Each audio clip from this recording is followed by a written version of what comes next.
pues en el 57, doña Rosita Arenas pues se enfrentó contra la momia azteca en 3 películas. Y una y otra vez, en todas las versiones de la momia azteca, se repite esa historia. Les cambian el nombre a la momia y a la doncella, pero siempre existía esta idea del amor prohibido, del amor que sobrevive el tiempo, pero que también viene maldito. Momias amorosas, ¿no? Que es algo que luego no se plantea tanto hoy día, ¿no? Y creo que se ha ido diluyendo un poco durante el festival de Fantasia. Vamos a presentar la restauración de Studio Q, que vuelve ahora sí a su fulgor original en 4K, después de muchos años de estar en la banca y de pues sentir los estragos del tiempo, gracias a una iniciativa de Severin Films. La restauración de esta película tiene un aliado importantísimo que es IMCINE.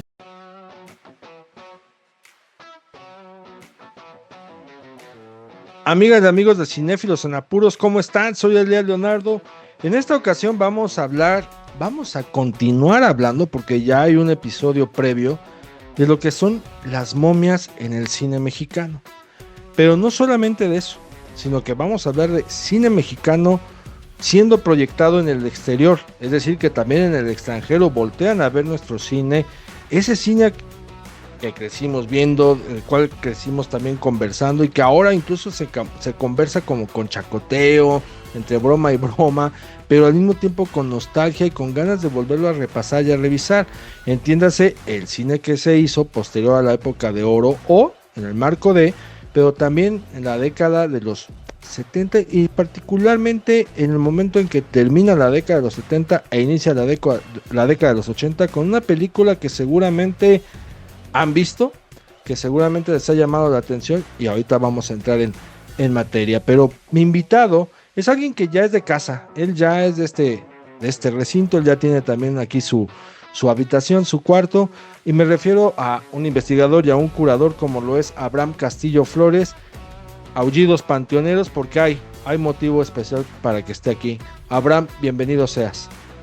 Muchísimas gracias. Un gusto estar de regreso en este espacio contigo y charlar tan a gusto, y aparte con un fan del cine que no solamente lo disfruta por todo lo que aporta, pero porque también lo vivió intensamente desde pequeño, y creo que esa manera que tenemos de dialogar de memorias, flashbacks, recuerdos y esta capacidad de poder reinterpretarlo y vivirlo hoy día y pasarle esa información a los demás, pues nos llena mucho. Entonces, bueno, muchísimas gracias por tenerme de regreso.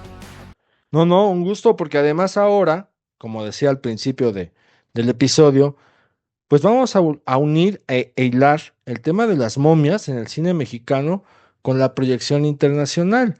Y es que así que el testamento de la momia mexicana, que es esta curaduría y esta obra que tú traes a tu cargo, sale de México y se va a presentar en Canadá, en Fantasia.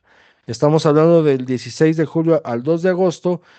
Y esto lo vamos a traducir en otras palabras, que es, a ver, gente, en Canadá la banda está interesada en repasar y en seguir hurgando, explorando lo que es la momia en el cine mexicano, por lo tanto, el cine mexicano, y se fijaron en Abraham y en su testamento de la momia mexicana para llegar allá y para que, pues ahora sí que la banda canadiense, que podría decir anglosajona, pero también es quebecua, pero también es hay un compendio ahí internacional muy interesante, multiculturalmente hablando, pues vas a llegar allá, vas a poner sobre la mesa y vas a decir, señores, esto también es nuestro cine, estas películas también las hemos hecho y también tenemos nuestras momias. Sí, ya hemos visto las momias del cine hollywoodense, por ahí algunas versiones también francesas, pero los mexicanos tenemos nuestras momias y cada una con su particularidad y en distintas décadas, porque la momia mexicana, pues todavía hasta la fecha, no hace mucho por ahí vimos una serie que lo retoma, como lo es el caso de Pinches Momias, pero ahorita vamos a entrar en materia. ¿Cómo es para ti también esto, Abraham, el hecho de recibir esta oportunidad de que el cine mexicano tenga esta exposición y que trascienda, pues, con lo que no es habitualmente pensado que se puede relacionar al cine mexicano? O sea, sí, ya vimos que hace Amores Perros, o que si el cine contemporáneo, por lo menos del 2000 para acá, tiene esa exposición, pero que si les dices, oye, las momias, te dicen, ay, no es cierto, no, pues sí es cierto, tan es cierto que tú vas a estar ahí. Como decías, pues nuestras momias muy chambeadoras, desde 1934 al 2023, pues no han dejado de trabajar en las pantallas, ya sean grandes, pequeñas, ¿no? En casa o en cines. Y yo estoy muy honrado y contento que mi proyecto del Testamento de la Momia Mexicana haya sido seleccionado dentro del marco de presentaciones en vivo de Fantasia, que es el festival internacional de género más grande e importante de Norteamérica, pensando en Canadá, Estados Unidos y México. Y pues nada, que nos den este espacio para que platiquemos justo de esa historia de nuestras momias en el cine y la televisión y bueno, otros medios también. Toco un poquito los cómics y las novelas, que me parece fascinante y creo que es, como dices, pues momias hay muchísimas. Hace unos cuantos meses vimos la de Lee Cronin, que trató de revivir el género momístico, que no sé qué también le fue, pero bueno, el hecho es de que hay ese interés de fuera, quieren saberlo y pues digo, muy contento que pues hacemos la presentación en inglés, el debut internacional del Testamento y pues nada, poder platicar todas estas historias, locuras que hay alrededor de estas momias, de nuestras momias, que yo las manejo en tres vertientes principales, que son las momias de San Ángel, las momias azteca y las momias de Guanajuato, con la gran particularidad que las de San Ángel y las de Guanajuato pues son momias que chambean al día de hoy y que generan ingreso, a veces más que lo que generamos nosotros. Sí, sí. A ver, pues si quieres, vamos por ahí segmentando esa parte, como para que también la banda se entusiasme y se empape de cuáles son estas momias, o sea, las momias de San Ángel, las momias de Guanajuato Azteca. y las momias azteca, que vienen, mira, que vienen además muy ad hoc, si consideramos que uno de los premios Ariel en esta edición, en sus 80 años ya de la Academia Mexicana de Artes y Ciencias Cinematográficas, será para Rosita Arenas, que es estrella y es protagonista de esta saga de películas de la momia azteca. O sea, parece que ahora sí que el cosmos, que el universo acomodó todos los planetas para que las cosas embonen y embonen muy bien, porque mientras que en México se le va a reconocer su trayectoria a Rosita Arenas, en Canadá la banda estará viendo a Rosita Arenas en el curso de lo que es la momia azteca. ¿Ya habías pensado en eso? Sí, bueno, te voy a decir, yo soy fan de Rosita Arenas desde hace muchos años. Uno de los momentos más grandes de mi carrera fue cuando tuve la oportunidad de que nos acompañara en el Museo de la Academia en Los Ángeles para presentar El Espejo de la Bruja, donde ella aparecía. Y entonces a mí cuando me preguntaban, pero Rosita Arenas, ¿por qué no llevaste ¿no? a Lorena Velázquez? Yo les dije, guau, la señora Velázquez, pero no olvidemos que antes, porque Lorena Velázquez aparece en los 60, pues en el 57, doña Rosita Arenas, pues se enfrentó contra la momia azteca en tres películas que le dieron como arranque a toda esa parte. Luego se casó con Abel Salazar, ¿no? Estuvo en El Espejo de la Bruja, ¿no? La Maldición de la Llorona, pero es una figura importantísima del género que yo creo que no la habían valorado como tal. Y a ella le daba mucha risa que decía, pero mijito, ¿por qué nada más te fijas en esas películas? Yo le dije, no, es que son importantísimas dentro de su filmografía. Y bueno, tuvimos esa oportunidad de charlar de estas películas en el Museo de la Academia y la verdad fue hermoso porque pues el género una vez más resaltando el gran valor de gente que ha estado haciendo cine de terror en México ¿no? Desde el siglo pasado y que han tenido una trascendencia importante. Entonces, regresando a lo de la momia azteca, pues a mí me parece fantástico que le vayan a dar su Ariel de Oro a Rosita Arenas, que aparte de ser una gran actriz, es una dama de primer nivel. Y te digo, yo que tuve que lidiar personalmente con ella y con su familia, no solo en lo de la academia, sino cuando sacamos El Vampiro en el Blu-ray y todo, y que trabajamos con las hermanas Salazar, pues es fantástico. Yo estoy muy, muy contento de ese reconocimiento. Regresando a tu pregunta de lo de las diferentes ramas dentro del árbol de las momias, rápidamente te diré, empezando con las de San Ángel, que son, digamos, pues, las momias chilangas, igual, las encuentran en unos zapatistas que estaban buscando oro en el convento ahí del Carmen, y pues resulta que no hay tesoro, hay 12 momias. Y pues nada, ¿no? Ya cuando se van los zapatistas, el padre de ahí dice, bueno, pues las iba a enterrar originalmente, pero pues yo creo que ve la oportunidad que hay negocio y las empiezan a exhibir.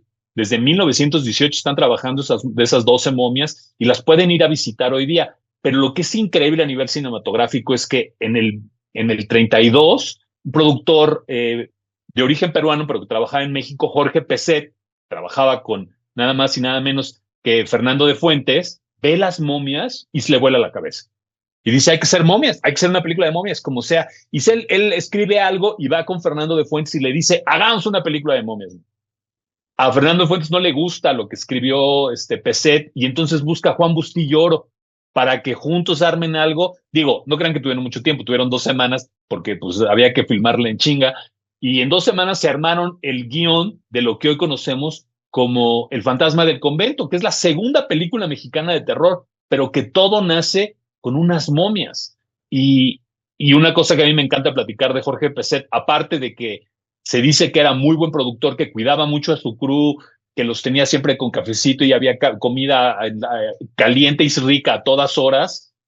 También estaba muy clavado en la distribución y en la mercadotecnia de la película. Entonces, cuando salió El Fantasma del Convento, usó a las reproducciones que hizo de las momias, las puso en un escaparate de una tienda del centro anunciando la película y contrató a unos señores para que se vistieran como de momias en el centro y con la propaganda de la película para que la gente fuera a verla al cine. Todo eso en 1934, ¿no? Entonces, pues eso inicia todo un subgénero que yo le llamo es de las momias de San Ángel, en donde pues luego hubo películas de las momias de San Ángel, de los Agra Sánchez, están también en La tía Alejandra, que hay un momento precioso donde la tía Alejandra lleva a sus sobrinitos a que vean y hablen con las momias. Y literal, la sobrinita Marta, si no mal recuerdo, le escucha y le dice, ¿sí los escuchas? Sí, pero no les entiendo. Les dice, entonces, bueno, te digo, eso creo que es fantástico. Y pues hay varias películas. Y sí, el Testamento habla un poquito de todas estas historias y las diferentes vertientes cinematográficas. Y es que, por ejemplo, con el caso de las momias de San Ángel, estas momias chilangas, ya también mencionas que hay una película que es la que dirige Arturo Martínez, que por ahí también podemos ver a otro director que le entró a hacer cine de género y del cual a veces se habla muy poco, ¿no? De don Arturo Martínez, ahí lo tengo en la lista como para un día entrarle. Y la hace en 1975. También dice, bueno, los tiempos han cambiado, los ídolos de la lucha libre se han modificado y aquí el ídolo de la lucha libre, al menos de lo que va en esta década, por ahí compitiéndole con el solitario, es Mil Máscaras. Y si el ídolo es Mil Máscaras, lo voy a poner en pantalla y vamos a entrarle al tema de las momias. O sea, estamos viendo dos temas de cultura popular ahí. Por un lado, el cine, que seguía siendo muy popular en aquel momento, y por el otro lado, la lucha libre. ¿Y qué mejor pues, que hacerlo en una película de terror y fantasía? Pero a Mil Máscaras le dicen, pues es que usted no va a pelear contra vampiros, usted no va a pelear contra hombres lobo, usted no va a pelear contra Frankenstein. Si usted ya peleó con las momias de Guanajuato, ¿por qué no? Vamos a seguirnos con que usted siga peleando. Entonces dice, pues que peleé contra las momias. O sea, Mil Máscaras es el hombre que peleó contra las momias de Guanajuato y que peleó contra las momias chilangas. O sea, ahí también se lo podemos enjaretar a Mr. Personalidad, a esa leyenda, ¿eh? No es, imagínate, por así, si no le faltaran cosas maravillosas en su CV, imagínate también, ¿no? ¿No? Ha luchado contra momias, ¿no? Contra momias, de San Ángel, momias azteca y momias de Guanajuato. Está muy cabrón, ¿no? Es otra vez los embajadores culturales, que a mí es una cosa que me gusta mucho también comentar en estas pláticas en el extranjero. Durante muchos años nuestro cine de terror que ha sido como pues, un poco puesto al lado y como algo menor, y sin embargo, estas figuras como nuestros luchadores o algunos de nuestros, o la misma momia azteca, han tenido una trascendencia más allá de nuestras fronteras tremenda. Hay gente que los ubica a veces más rápido que algunos de los íconos como María Félix o Jorge Negrete o el mismo Cantinflas. Y a mí eso me parece fascinante, cómo la cultura popular, pues como el agua, encuentra esa manera de irse colando luego entre ¿no? Las partes menos insospechadas y llega a otras partes, ¿no? Y hay gente que se acuerda y que lo sabe. Curiosamente, yo creo que uno de los libros más importantes que se ha escrito sobre momias mexicanas lo escribió un norteamericano, Keith J. Renville, un libro fantástico que se llama Zombie Mexicano, que yo adoro, aunque no estoy de acuerdo con su tesis. En ese libro plantea la idea de que si en México, en vez de decirles momias, les hubiéramos dicho zombie mexicano, dice que hubiéramos tenido una trascendencia dentro de la historia del cine de terror mucho más grande de la que tenemos, pero dice que fue un error como lo ve como de nombre. Yo no estoy de acuerdo porque pues el zombie es otro tipo de monstruo, es otro tipo, Sí. tiene otra nomenclatura y ¿por qué darle una identidad que no tiene simplemente por ahora sí para que sea más querido o más digerido por otras culturas? Siento que el nuestro es fantástico, tiene sus particularidades y bueno, son momias, a ellas el tiempo les da igual, entonces yo siento que es parte de esto, de darles ese empujoncito y yo espero que bueno, así con mi trabajo pueda darles ese empujón para que pues más adelante la gente se siga acordando de las momias, ¿no? Al menos en este 2026 haya este empujoncito para que siga la conversación. No, a ver, esto que hablas del zombie mexicano, quiero pensar que el señor lo dijo en gran parte, pero también porque la momia mexicana, si algo se caracteriza a través del paso del tiempo, es porque camina lento. O sea, nuestras momias caminan lento. Ellas no llevan prisa por vengarse, por asesinar, lo voy a entrecomillar, porque así las venden, así las vendían. Ellos llevan su ritmo, van a su tiempo, pero no todas son iguales, ¿no? O sea, hemos visto cómo modificaron los atuendos, cómo se fueron modificando los rostros, cómo se fue modificando el cabello. Nuestras momias no tenían esto de convertirse en telas voladoras, ni en pasar de un momento a otro nada más por arte de magia. No, no, no, no, no. Tenían sus particularidades y eso se ha respetado o se respetó en la filmografía nacional con ligeros cambios, ¿no? Con ligeras modificaciones, pero no se traicionaba esa identidad de la momia mexicana que es toda vez que ya se le despertaba o se le descubría o se le invocaba, era, a ver, yo me voy a hacer presente, pero a mi tiempo, a mí nadie me va a apurar, ¿no? O sea, si me van a tener miedo, es un miedo que se cuece a fuego lento. O sea, eso es una cosa maravillosa también de la momia nacional.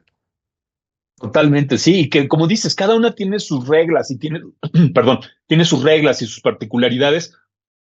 Y creo que eso es fantástico. Por ejemplo, en la momia azteca, que es yo creo que uno de los grandes momentos de la creatividad y el Popoca se delirio llama. nacional, El trauma Popoca, el gran Popoca, del trauma. que esa parte, pues es el resultado de la frenética creatividad de Guillermo Calderón Estel, a quien pues nada más y nada menos le tenemos que dar las gracias, no solamente del género de rumberas, del género de las sexicomedias de los ochentas que es tan criticado, pero también múltiples películas de terror como Espiritismo, ¿no?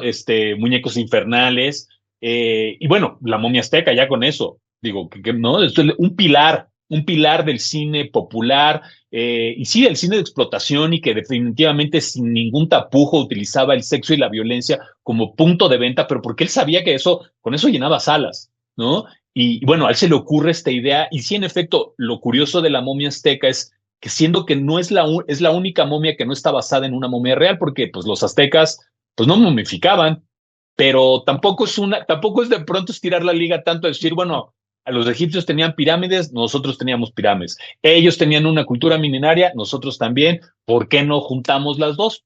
¿No? Y de ahí sale Popoca. Y es un madrazo. Popoca en el 57 sale meses después del vampiro, justo cuando arranca este interés del público mexicano por el terror. Pues Guillermo Calderón ya tenía preparadas 3 películas, ¿no? La momia azteca, la venganza de la momia azteca y el robot humano contra la momia azteca, que es aparte el debut de la ciencia ficción abiertamente con un robot, el primer mecanoide en el cine nacional en el 58. Entonces, pues ahora sí yo te diría una estirpe y yo creo que de mucha honra y de mucha galantería, ¿no? Y que aparte siempre hay esta idea del tesoro, una idea del tesoro azteca, que es una idea que inventó Chano Urueta en 1935 en una película que se llama Profanación, y que luego se incluyó en todas las historias de las momias azteca, esta idea del tesoro azteca, ¿no?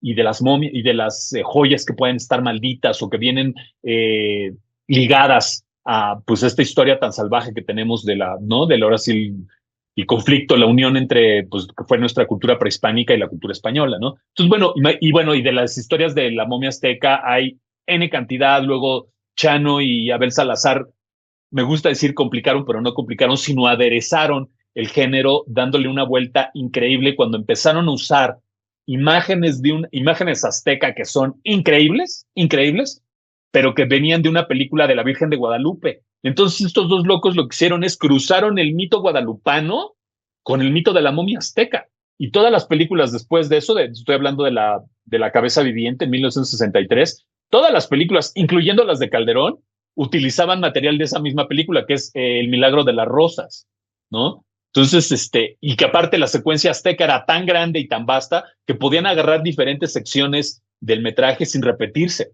Entonces, imagínate también eso lo que dice de la creatividad de nuestros productores y esta capacidad de hacer como, pues, remix de nuestra historia, de nuestras religiones y para generar algo nuevo. A mí eso me parece, pues, delirante y fascinante.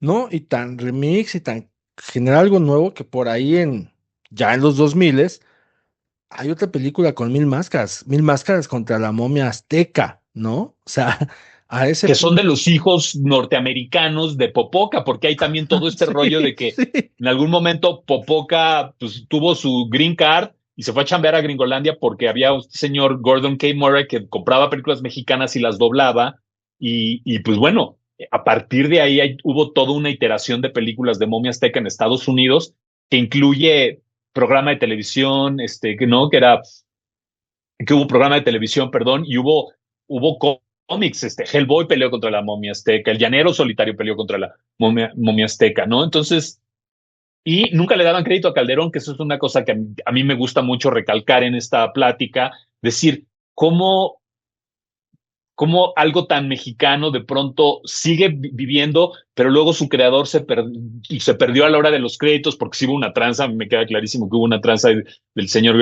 Gordon K. Murray, que ni me quiero meter en eso porque eso es todo un pantano, pero es fascinante, el mito sigue vivo. Y esta película que tú dices, pues es parte de ese mito porque los que la hicieron, el que sale de la momia azteca es el productor y pues son fans de la momia azteca y que dijeron vamos a hacer otra y que llegaron, imagínate, para acercártele a Mil Máscaras y convencerlo de salir en esto, ¿no? Porque no era una película grande, era una película de recursos pequeños, etcétera, pero creo que le sacan mucho jugo. Y bueno, en Mil Máscaras ahí sale increíble, que ahí sale que es amigo personal del presidente de los Estados Unidos y su asesor. Pero ves cómo, por un lado, Mil Máscaras sigue extendiendo su presencia en este universo como el luchador mexicano que combate solamente momias realmente, ¿no? O sea, su misión en la cinematografía fue combatir momias. Lo hizo en el siglo XX, lo hizo en el siglo XXI contra los hijos gringos de Popoca, que ahí ellos también todavía se sujetan de esta idea de que hay algo ahí escondido, una joya, ¿no? Esto que mencionabas de los tesoros. Y si algo también caracteriza a nuestras momias con relación al cine es que no nos vamos a fijar que si momificaban, que si embalsamaban, que cómo le hacían, que qué químicos utilizaban, como si te lo especifican muchas películas norteamericanas. Acá como que nos valía una pura y dos con sal, porque lo que nos interesaba era más bien el contexto del por qué, ¿no? O sea, por qué se convertía en momia y cómo es que iba a resucitar. Y ahí hay algo bien interesante, Abraham, que ahorita vamos a ahondar, porque por ahí hay un episodio, ahí encuentran en YouTube más bien los avances de un programa de Jacobo Zaudovsky en los 80, donde hablan de las momias de Guanajuato, pero su reportero en la narración dice que son un grupo de delincuentes, ¿no? O sea, se habla y se concibe a las momias del cine mexicano como delincuentes, lo cual se reafirma también ya también en el 80 con El látigo contra las momias asesinas, que ahí vemos una película mexicana de momias en el sureste mexicano, ¿eh? Vamos a ver momias mayas. Y se alimenta y se nutre esta narrativa de que son criminales, ¿no? Que son delincuentes, que son como una pandilla que lo único que quieren es, pues, asustar, azorar a toda la población. Pero eso choca y contrasta demasiado con el romanticismo que hay en las historias de estas momias, porque nuestras momias también son románticas, hay historias de amor ahí atrás, como las historias de To- amor que vieron en la momia de Brendan Fraser. Bueno, desde antes de Brendan Fraser, ya en nuestro cine, las momias matizaban y marcaban muy bien que fueron hombres con corazón, que se enamoraron de mujeres que también amaban a estos hombres y que el paso del tiempo, ahora sí que el viaje del curso de los siglos, atravesaron océanos de tiempo, ellos sí, para poder reencontrarse con sus amadas. O sea, no es nada más el miedo por el miedo, ni eran los asesinos por ser asesinos, no, no, no. Estamos hablando de entes también movidos por el corazón, lo cual me resulta a mí fantástico. Es hermoso porque, bueno, yo te le acabas de dar en la clave a todo esto. Una de las cosas más fascinantes de la momia azteca es justo esto, todas son momias enamoradas que logran cruzar gracias a y esto es aparte un amor prohibido. Regresando a nuestra querida Rosita Arenas, en la primera película de la momia azteca, la historia, que es de alguna manera la que establece todo el canon, es Popoca, que es un gran guerrero, se enamora de Xochiquetzal, que es una damisela que tiene que ser sacrificada y virgen a los dioses, pero por supuesto, como estos se enamoran y tienen un cuchiplanchis que echa a perder todo eso, pues les cae la maldición, ahí lo ponen de que ¿no? Que lo van a justamente a momificar, le tienen que proteger el tesoro azteca, y todo comienza ahí, y una y otra vez, en todas las versiones de la momia azteca, se repite esa historia, les cambian el nombre, a la momia y a la doncella, pero siempre existía esta idea del amor prohibido, del amor que sobrevive el tiempo, pero que también viene maldito, ¿no? Y como dices, momias muy románticas, definitivamente.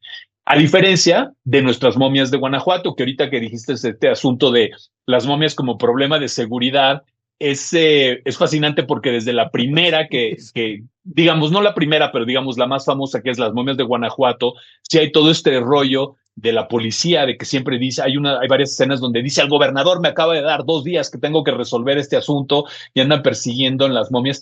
Y eso es una idea que luego retoman muy bien en la serie de Pinches Momias, en donde cuando hay el gran pues, incidente de las momias en medio del Cervantino, los medios lo utilizan como, dicen que fue un enfrentamiento de narcos. Entonces es justamente como subirle el volumen de lo de los pandilleros que tú decías de esa emisión de Jacobo Zabludowski. Ahora son unos narcos que atacaron unas poblaciones y que están, ¿no? Aterrorizando al pueblo. Pero no, eran momias. Entonces, vistas como problema de seguridad también es fascinante. Porque aparte nos sirve mucho también de, pues ahorita en esta época que estamos de cortinas de humo y ya que la verdad no es verdad y cómo podemos pues doblarla, pues a veces las ficciones que nos están dando las noticias, pues no se quedan tan lejanas de las ficciones que nos ofrecen pues nuestros audiovisuales. Sí, el programa es Contrapunto. Y ahí les digo, hay una breve sinopsis que hacen de las momias de Guanajuato en un programa enfocado a la lucha libre.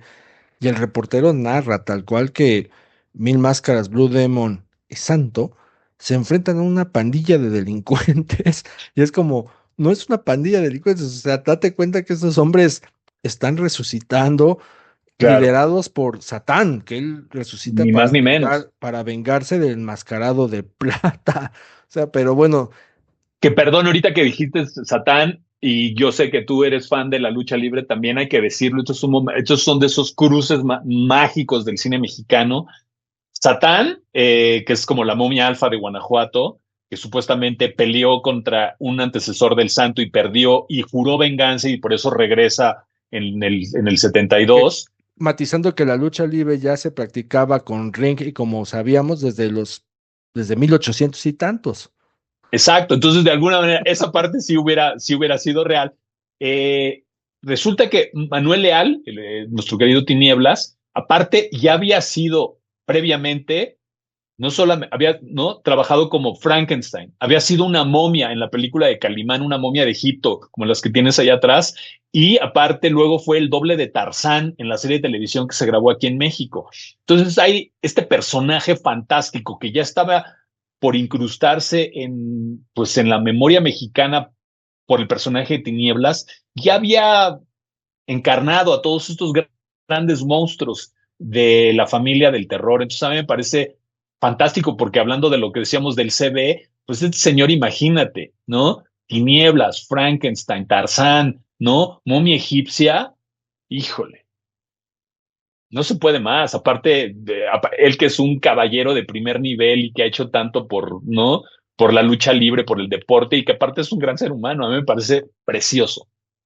Y este tono romántico de las momias enamoradas también lo vemos en Santo en la venganza de la momia, que dirige René Cardona, película de 1971, que ya al final vamos a ver eh, qué es lo que sucede, ¿no? Quién está detrás de todo el plan acerca de la momia, pero en el intermedio, el preámbulo para conocer la historia, la leyenda y el mito de la momia en cuestión, se nos narra una historia romántica también fascinante, Abraham, incluso musicalizada con tonos que van desde el suspenso a lo romántico y volvemos al suspenso y después ya pasa la aventura, ¿no? De lo que era la persecución, ahí con sonidos prehispánicos, pero también con sonidos setenteros, que es maravilloso, ¿no? Y que terminas olvidándote incluso de que es una película del santo, o sea, terminas olvidándote que es una película del santo y te clavas más en esa historia del romance que no puede llegar a buen término,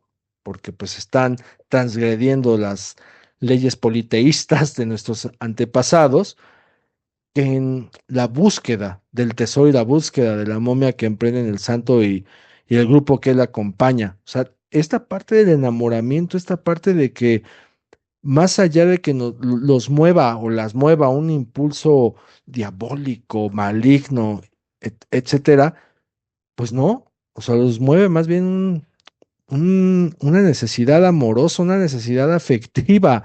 O sea, esto a mí me gusta mucho de las momias. Momias amorosas, ¿no? Que es algo que luego no se plantea tanto hoy día, ¿no? Y creo que se ha ido diluyendo un poco y que creo que es importante tenerlo por, no sé, la gama amplia de todas estas películas, ¿no? Que son de amplio espectro, pero que es fascinante, ¿no? Digo, cada una tiene sus particularidades. En efecto, la azteca es creo que definitivamente la romántica, y la diferencia de la de Guanajuato, que pues sí, esas están en Venganza, es su nombre, pero por ejemplo, ahorita que decías tú también de Pinches Momias, que es una serie que yo creo que no sepa, no pasó con el impacto que yo creo que debería haber tenido, Sí, porque merecía aunque mejor sí es suerte. definitivamente hecha para un público más joven, tiene como un objetivo muy específico, tiene una cantidad de respeto y amor por todo lo que se ha hecho previamente en el espectro de las momias y tiene personajes complejos, interesantes y aunque no deja de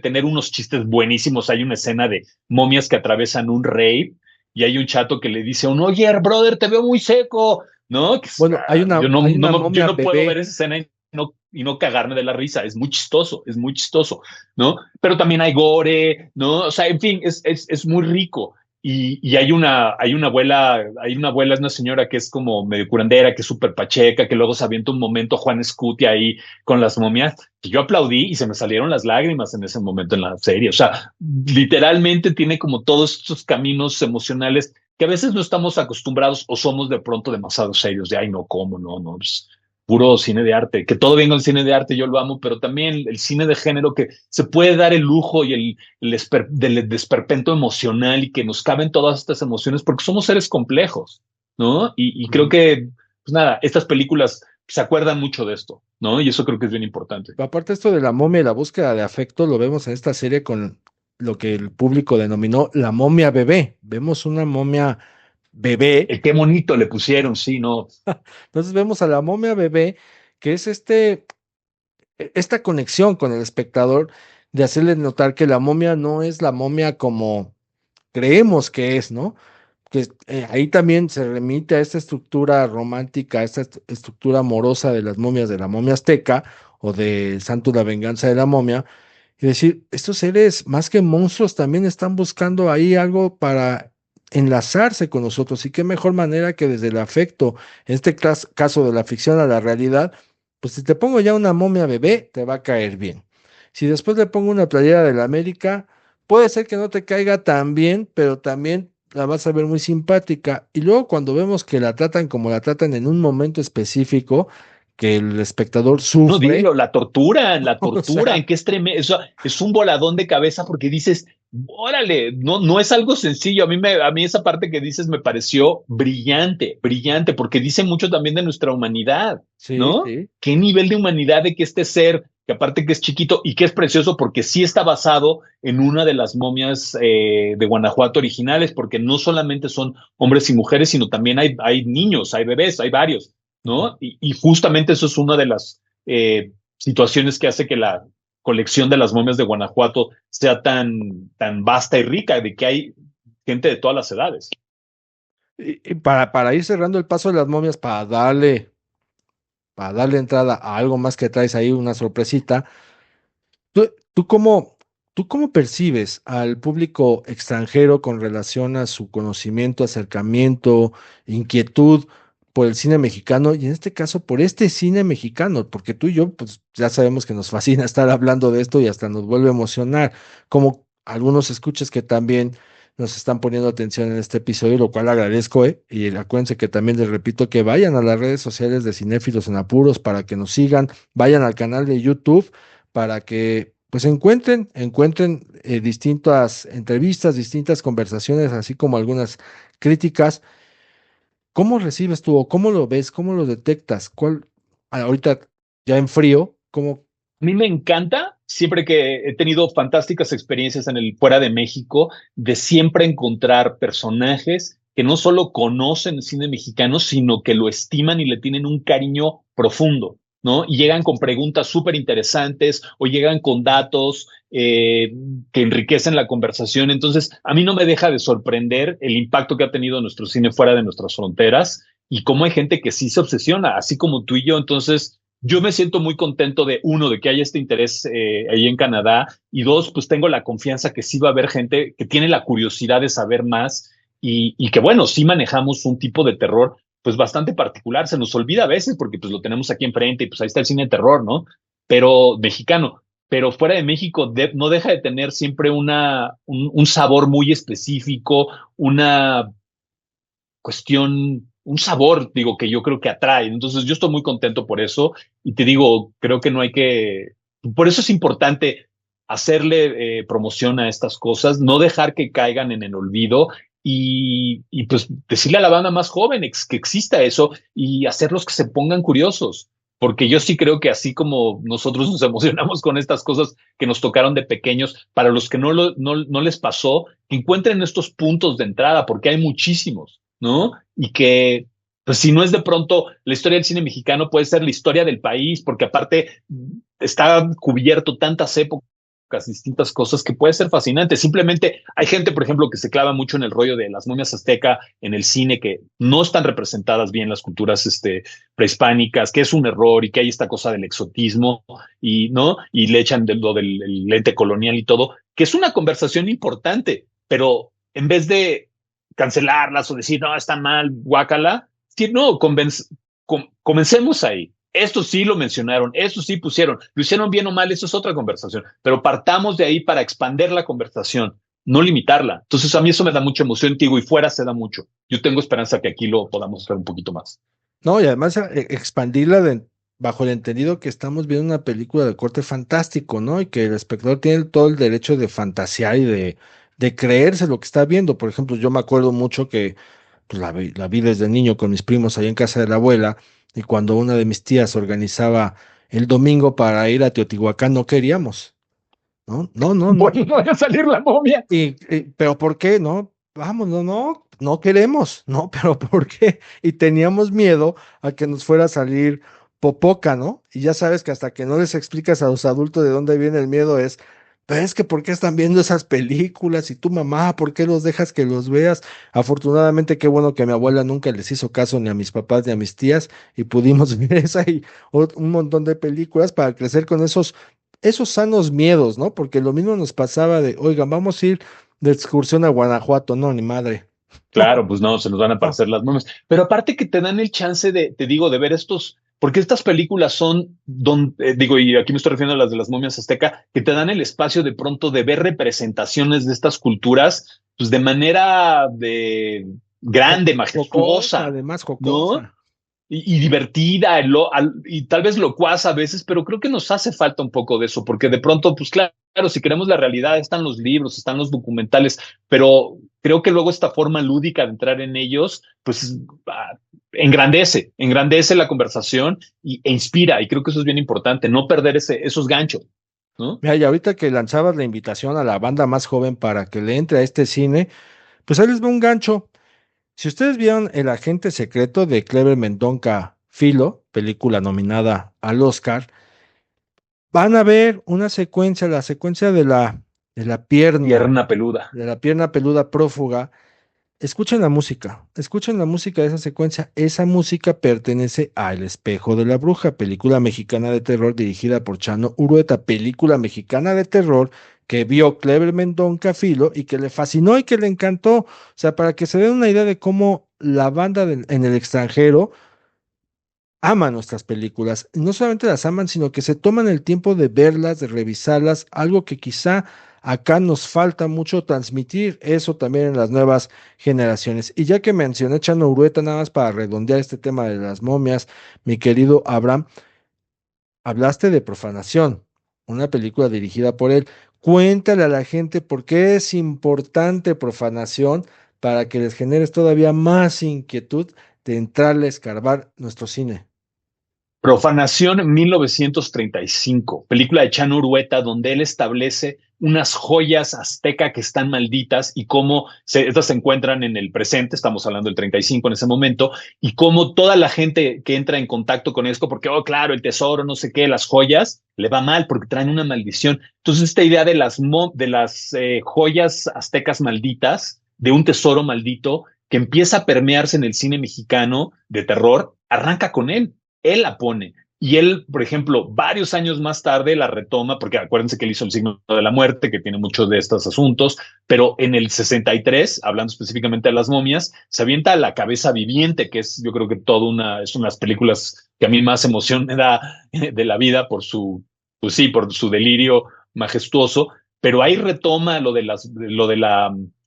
las joyas malditas y se avienta la puntada de El Anillo de la Muerte, que es un anillo que sí, que está se ve medio cutre el efecto y todo, pero que es cuando se ilumina, muestra a todos aquellos que han profanado la tumba del gran general Acatl y que deben de morir.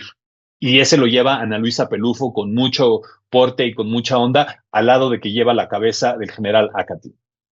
Pero, ¿qué pasó con Profanación? ¿Dónde está esa película? Es una película perdida. Profanación es una película que no podemos ver hoy día, tan solo sobreviven pósters y imágenes, stills. Una película que varios investigadores hemos estado persiguiendo. Quiero mencionar el primero que, aparte a mí fue el que me ha llevado de la mano mucho en estas investigaciones, Eduardo de la Vega Alfaro, gran maestro del cine mexicano, y él es, yo creo que, pues, la autoridad suprema que hay en Chano Urueta, y él es así de los que ha estado busque y busque la película y pues nada más no aparece. Pero bueno, tenemos esperanza que algún día suceda el milagro.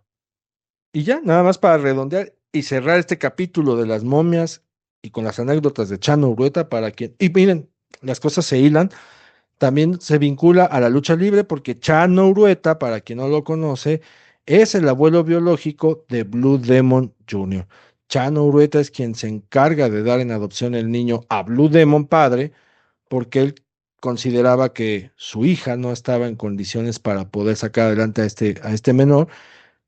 Se habla con Blue Demon, le dice, oye, tú lo puedes adoptar, tú le puedes dar un futuro. Blue Demon dice, sí, yo me encargo de que este niño sea mi hijo. Así que ahí lo ven, no estoy mintiendo nada, el propio Blue Demon Jr. lo ha comentado en distintas entrevistas.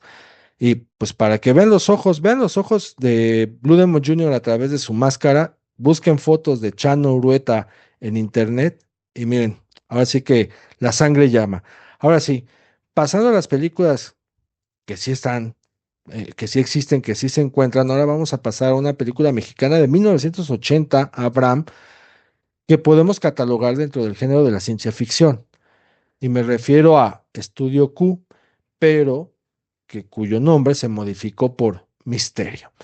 Una película dirigida por Marcela Fernández Violante, de quien fíjate que tuve yo la oportunidad de absorber sus conocimientos cinematográficos. Fue mi maestra hace muchos, muchos años en la Escuela de Directores Cinematográficos cuando ella impartió un taller de, no me acuerdo si fue de guión o de apreciación cinematográfica.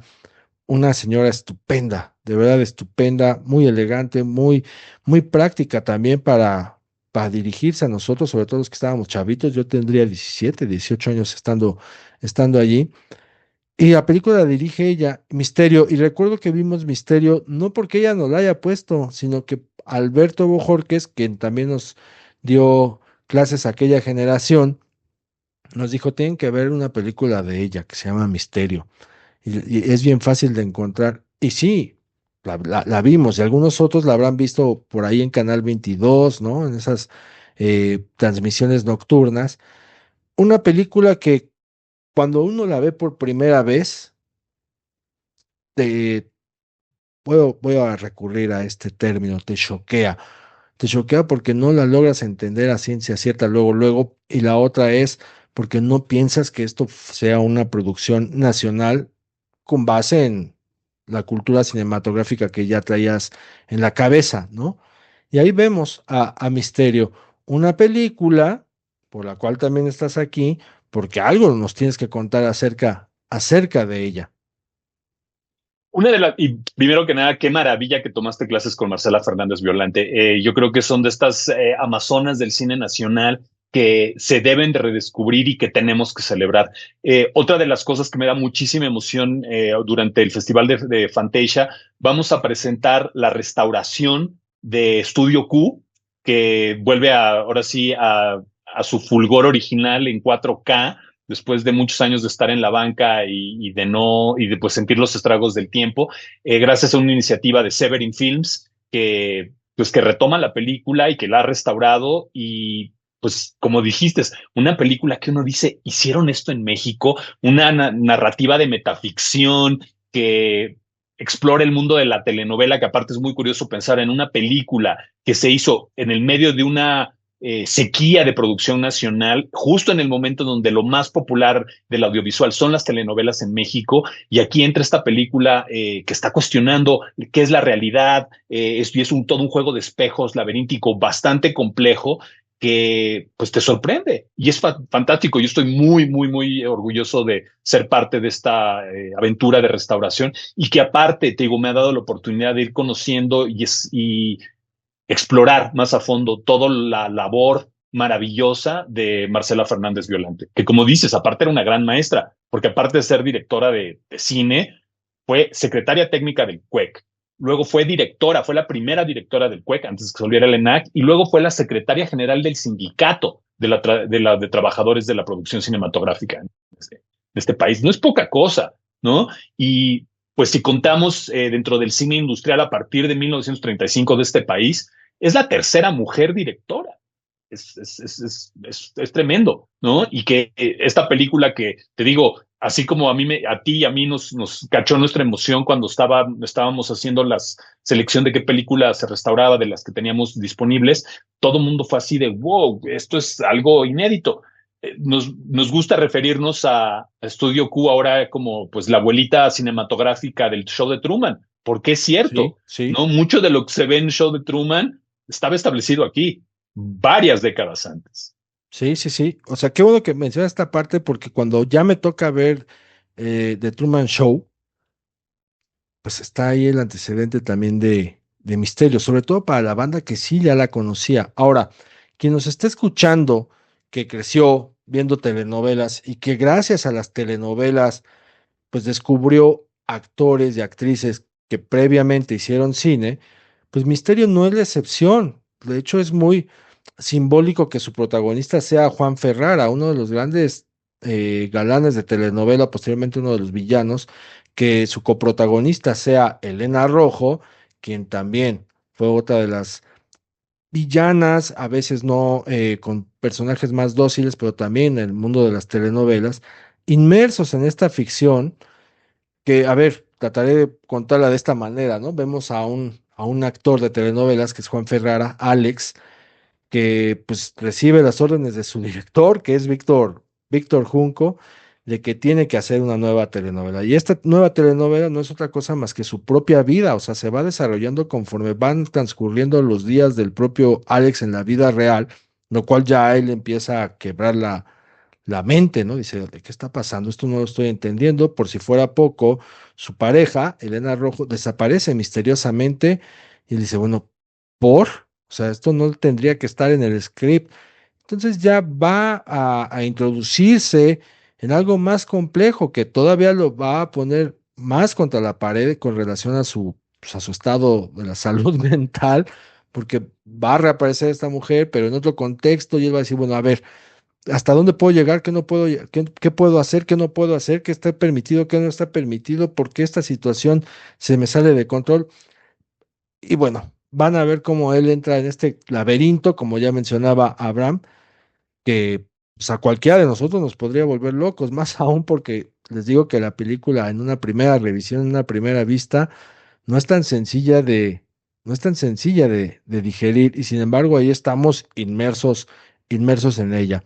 Estamos hablando de 1980, Abraham, ¿no? Sí. Y quiero hacer una observación muy interesante con dos cosas que dijiste. Por una parte, Elena Rojo y Juan Ferrara, que claro, tenemos todos estos referentes de ellos en la tele, pero no hay que olvidar que Elena Rojo estuvo en La ira de Dios de Herzog tan solo unos años antes. Y también solo unos años antes Juan Ferrara había aparecido en La montaña sagrada de Jodorowsky. Entonces son de estos personajes que tenían, era muy claro que tenían otras ambiciones artísticas y que habían trabajado con personajes pues de talla internacional y que tuvieron una trascendencia eh, internacional. Entonces a mí me parece fascinante. Y por otra parte, en estas historias de nuestro cine mexicano y todo, eh, la restauración de esta película tiene un aliado importantísimo que es IMCINE, porque gracias a que IMCINE dentro de sus acervos guardaba el negativo en muy, muy buen estado y todos los materiales, es de que se pudo hacer esta restauración de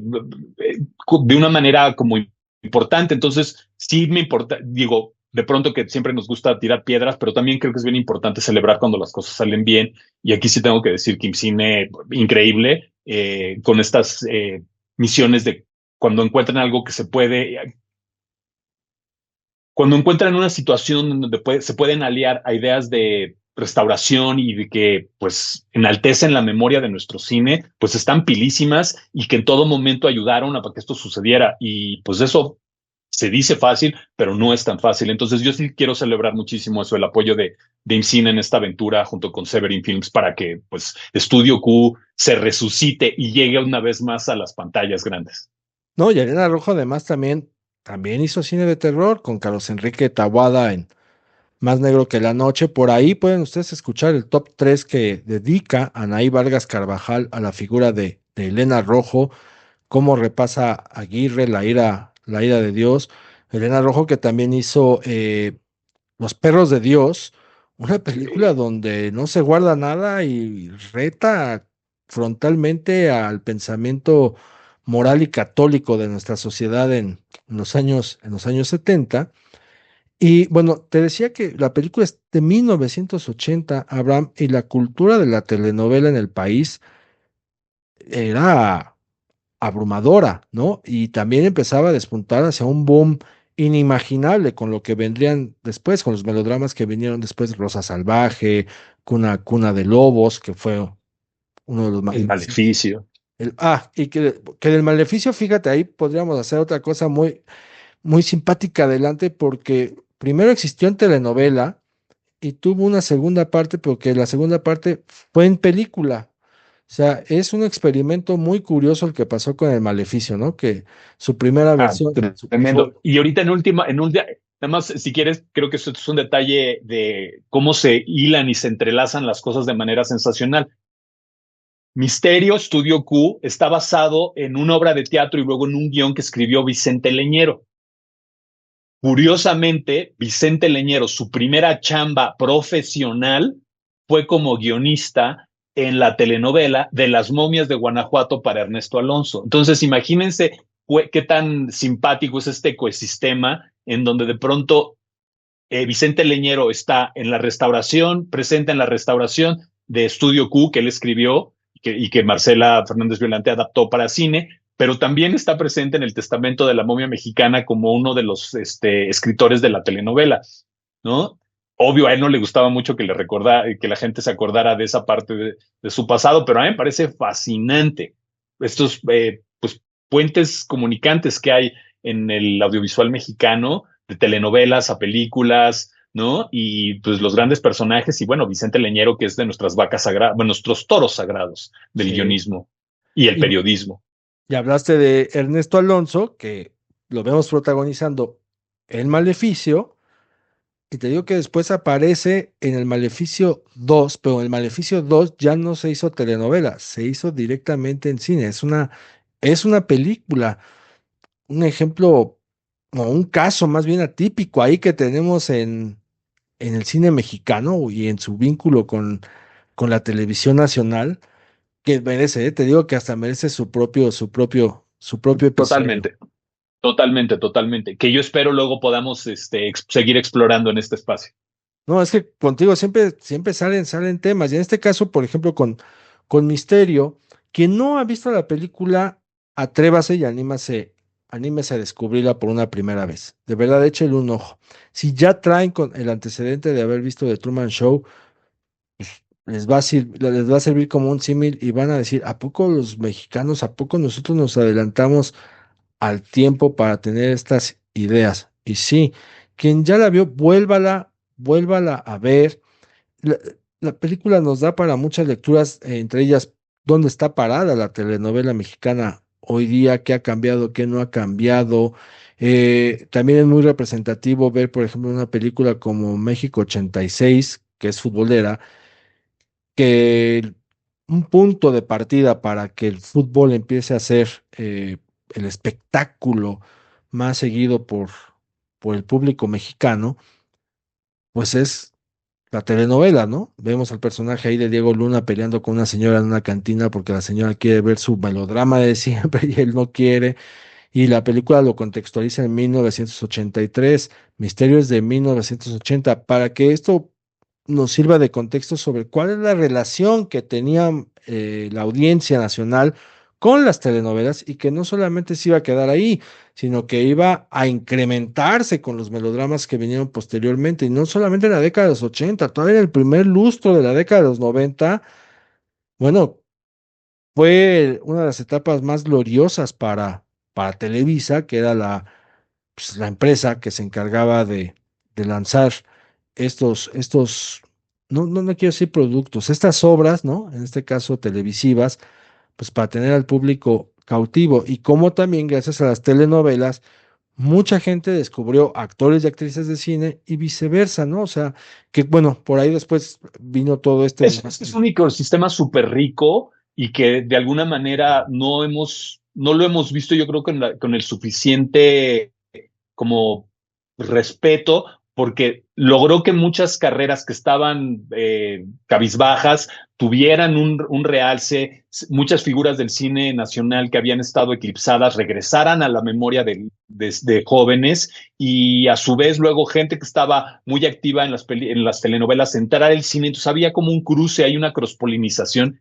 interesantísima. Y también, no olvidemos, la telenovela es una parte clave para la educación sentimental de varias generaciones de mexicanos, con todo lo bueno y lo malo que eso indica. Y que creo que eso sí, aunque sí ha sido estudiado a detalle, es una conversación que debemos seguir profundizando. Y ahora que pues, nos clavamos tanto en la textura y nos gusta, ¿no?, estar analizando tan detalladamente, es importante revisar también, porque las semillas de muchas cosas están puestas allá atrás, ¿no? Y hasta que no empecemos a cambiar eso, tal vez no vamos a poder pues mejorar el ambiente. Sí, y también ya para ir cerrando, Abraham, la importancia de una cineasta como Marcela Fernández Violante, ¿no? Como tú decías, volver a traer al presente su legado, su obra, su nombre, cuál es su aporte, asomarle también a la nueva generación, a una directora que irrumpía también en el escenario del cine mexicano en aquellos años, donde no era tan fácil para las mujeres acceder al campo de la dirección. Se enfrentaban a una cultura muy machista, muy misógina, y ahí irrumpe esta Marcela Fernández Violante. La vemos con Misterio, pero por ahí más adelante tiene esta de sucedió en la Plaza Garibaldi con Patricia Reyes Espíndola y Sergio Ramos el Comanche. No te olvidar un detalle fantástico de Marcela Fernández Violante. Ella fue la primera que hizo un documental sobre Frida. Antes de que la Fridamanía comenzara, que se hiciera la película, que se pusieran de moda y salieran el libro que la puso como a nivel internacional, la popularizó. Ella hizo un documental que ganó el Ariel en 1972, utilizando las propias pinturas de Frida, muchas de las cuales ya no están en México, para platicar la historia de Frida, ¿no? Entonces a mí me parece fascinante que haya sido una mujer la que haya empezado, digamos, el legado audiovisual de Frida Kahlo. Creo que eso es bien importante y no todo el mundo se acuerda de eso. Y lo que dices, no, ahorita vemos muy normal que haya directoras, pero en ese momento ella era una anomalía. Y mucho de su carrera, cuando empiezas a explorar y escarbarle, es cómo ella se abría camino y pues era una señora que no se quedaba callada y era incómoda para mucha gente, ¿no? Y hay gente que hoy día todavía se expresa de ella, tal vez no en la mejor manera, pero era alguien que estaba dispuesta a hacer lo que tenía que hacer para dirigir, pero también para ser escuchada cuando no eran escuchadas las mujeres en esos ámbitos. Entonces sí, creo que es un personaje que debemos explorar, volver a ver su filmografía, que aparte es una filmografía que como línea medular lleva siempre esto de cuestionar las figuras de autoridad, que pues es algo difícil y creo que bien importante en este país. Sí, nada más corrijo, es Asesinato en Plaza Garibaldi, que es una película de 1987 que nos cuenta lo que pasa con un taxista que una noche desaparece y su esposa comienza la búsqueda de este conductor. No le cambiaron luego el nombre porque tiene otro nombre, ¿no? Le Sí, pusieron creo que otro nombre luego. Nocturno Amor que te vas. Ese, Nocturno Market, eso, sí, sí, sí, sí, sí. Fíjate cómo le pasan a ella estas cosas, ¿no? De Estudio Q Sí, a Misterio. Y después, y te voy a platicar la anécdota para que cerremos con eso. a La ver, película se llama Estudio Q, se hace como Estudio Q. Entonces, cuando la ve el director de producción de Conacite, que en ese momento es Benito Alarraqui, pues invita a su chofer a la proyección y pues la ven ellos dos. Y entonces cuando termina le dice a Alarraqui al chofer, ¿y cómo la viste? Me dice, pues está rara, jefe, pues es un misterio. Y entonces pues, le dice le cae ahí como que ese nombre le gusta a Alarraqui y luego le informa a Marcela que se va a llamar Misterio y le explica de dónde salió ese misterio. Y Marcela le dice, pues sí, pues no puedo hacer nada, cambiarte la idea, pero ¿qué? Por la próxima vez que también invita al carnicero, invita, ¿no? Al que lleva la leche, para ver qué opinan, ¿no? Para que si ellos son los que van a nombrar las cosas, pues nomás no dejes que sea una sola persona. Imagínate. sí. Y 7 años después le vuelve a pasar. O sea, cambian el nombre de Asesinato en Plaza Garibaldi por el de Nocturno Amor que te vas. Cambia completamente la Sí, idea, los ¿no? títulos, Entre una bueno, cosa y otra. importantísimo. Pero como dices, luego estas cosas que no son ciclos que van y una y otra vez en ciertas personas y por eso es fascinante poder tener estas conversaciones contigo para que, espero, ayude a que la gente se vuelva curiosa, se ponga a revisar datos y que vean también la maravilla de lo que es escudriñar en la historia del cine nacional, porque tenemos muchísimo que descubrir y creo que todas estas cosas lo único que pueden hacer es desarrollar no solo la plática, pero también empujar nuevos proyectos, crear nuevas vertientes, pues para que crezca nuestro cine y nuestra cultura. Y que como el cine siempre una cosa lleva a otra. Pues Abraham, agradecerte a ti por el tiempo, por venir a conversar, a charlar, porque también siempre estamos ahí descubriendo cosas nuevas, se nos viene a la mente algo, estamos hurgando en nuestra propia memoria y es fascinante. La verdad, conversar contigo es muy ameno, es muy agradable y siempre también es de mucha retroalimentación. Algo que tú quieras agregar es tu programa, es tu espacio. Nada, que pues sigan ahora sí curiosos con el cine mexicano, no dejan de escarbar. Yo te doy las gracias a ti por tu interés, por tu buena vibra y porque, pues, ¿no? Invitas a muchísima gente que aporta cosas nuevas, descubrimos historias que habían estado tal vez guardadas en el tintero o que no habían sido exploradas porque otras gentes no preguntan de estas cosas, ¿no? Entonces, pues nada, de veras, celebrarte que estés en esta conversación activa con todos nosotros que somos unos obsesivos del cine mexicano. No, pues muchas gracias, Abraham. Dile a la banda cómo te pueden encontrar, cómo pueden acceder a ti. Yo me encuentran como Aullidos Panteoneros en Instagram y Aullidos P en Twitter y pues tratando de hacer ruido y promoción de todas estas actividades de recuperación y promoción del cine mexicano a través de gente como tú. No, perfecto. Y a ustedes, amigas y amigos que nos escuchan, échenle un ojo. O sea, hay películas que son de verdad de fácil acceso, las pueden encontrar en YouTube, otras en plataformas como Claro Video, otras en plataformas como ViX, otras en plataformas como Tubi, para que redescubran de qué va esto de las momias, de qué va esto de la fantasía, la ciencia ficción a la mexicana. Probablemente muchos y muchas de ustedes también se remitan a la nostalgia de aquellas tardes en que vieron películas escondidas o que vieron películas con los abuelos, con los primos, y que a lo mejor se quedaron con ganas de conversar ya toda vez que crecieron. Bueno, ya no se queden con ese nudo ahí atorado, chárlenlas, convérsenlas incluso con nosotros. Aquí bienvenidos son sus comentarios y sus opiniones, porque la charla cinéfila la hacemos todos.